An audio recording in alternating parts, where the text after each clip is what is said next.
Nielsen and Karen Lee plan to do a lot of traveling in their golden years, but sadly, plans abruptly changed after the two received some very bad news. I suppose the most difficult time was the diagnosis, and I always wondered if that was the correct diagnosis, but as time has gone on, it's pretty clear that it is the correct diagnosis. 2.5 years ago, at the age of 53, Karen was diagnosed with Alzheimer's disease. It's difficult to watch it gradually take her functioning away.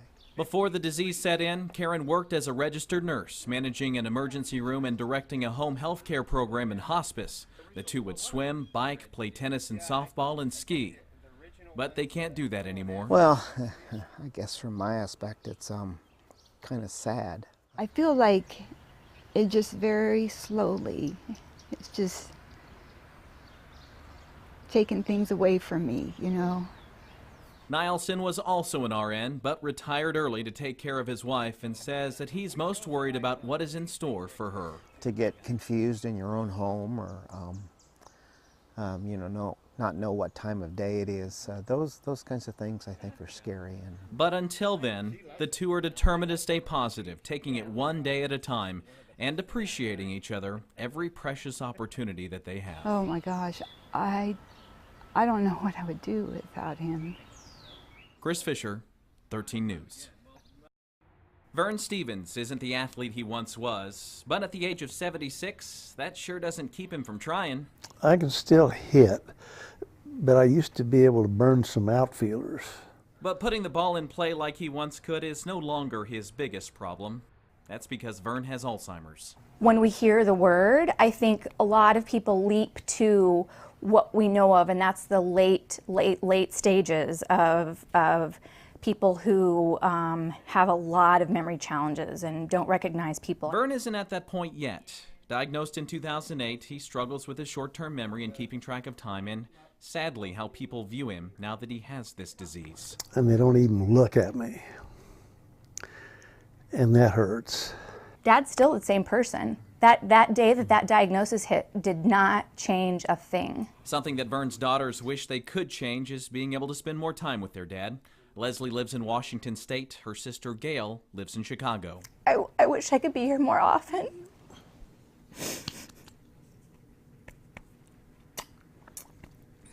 The good news is that even when both daughters are far, far away, the Stevensons are always close to a helping hand. They do an amazing job. They being the local Alzheimer's Association chapter in Topeka, which provides Vern and his family with the support they need in this very long and ever-growing and very painful journey.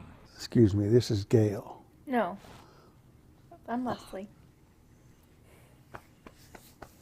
Vern's memory comes and goes, but his time in the service, the years he coached both of his daughters in softball, and random and interesting facts about World War II are still fresh in his mind. And even though those memories will start to fade, there's one thing about his family and friends that he will never forget. They care for me.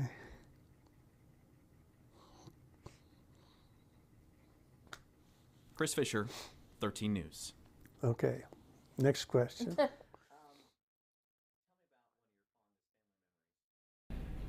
These medical experts from a range of backgrounds are coming together for a single purpose. There's a tail in which everybody receives active drug. Launching a clinical trial on a new drug to fight Alzheimer's disease. It is something that prevents the deposition of a protein in the brain tissue called beta amyloid, which is thought to be the cause of the brain dysfunction in Alzheimer's. It's a protein that kind of gums up the works of the brain tissue. Current drugs that are available for Alzheimer's do not do anything to inhibit the process that makes the brain worse. They only treat some of the symptoms. The trial involves doctors, technicians, and staff from internal medicine, ophthalmology, psychiatry and neuropsychiatry, nursing, MRI, radiology, and clinical research. Safety is being very carefully looked out for. Periodic MRIs and eye exams are largely for the patient's safety, watching for changes to the brain or optic nerve. Neurological screenings will largely involve question and answer, with patients asked to remember things like objects or lists of words. It's all done to both establish the correct diagnosis in the beginning and then also to monitor whether there's stability deterioration or improvement in function as we go along. Dr. Teeter says initial screening to see if a patient qualifies involves 5 or 6 visits of a couple hours each, then multiple visits over 18 months. That means participants must have someone who can assist them. This is something that without a good, organized, willing participant as a caregiver, we can't get everything done. But the time commitment now could have a huge payoff for future generations. This is a major potential advance in our ability to treat Alzheimer's disease.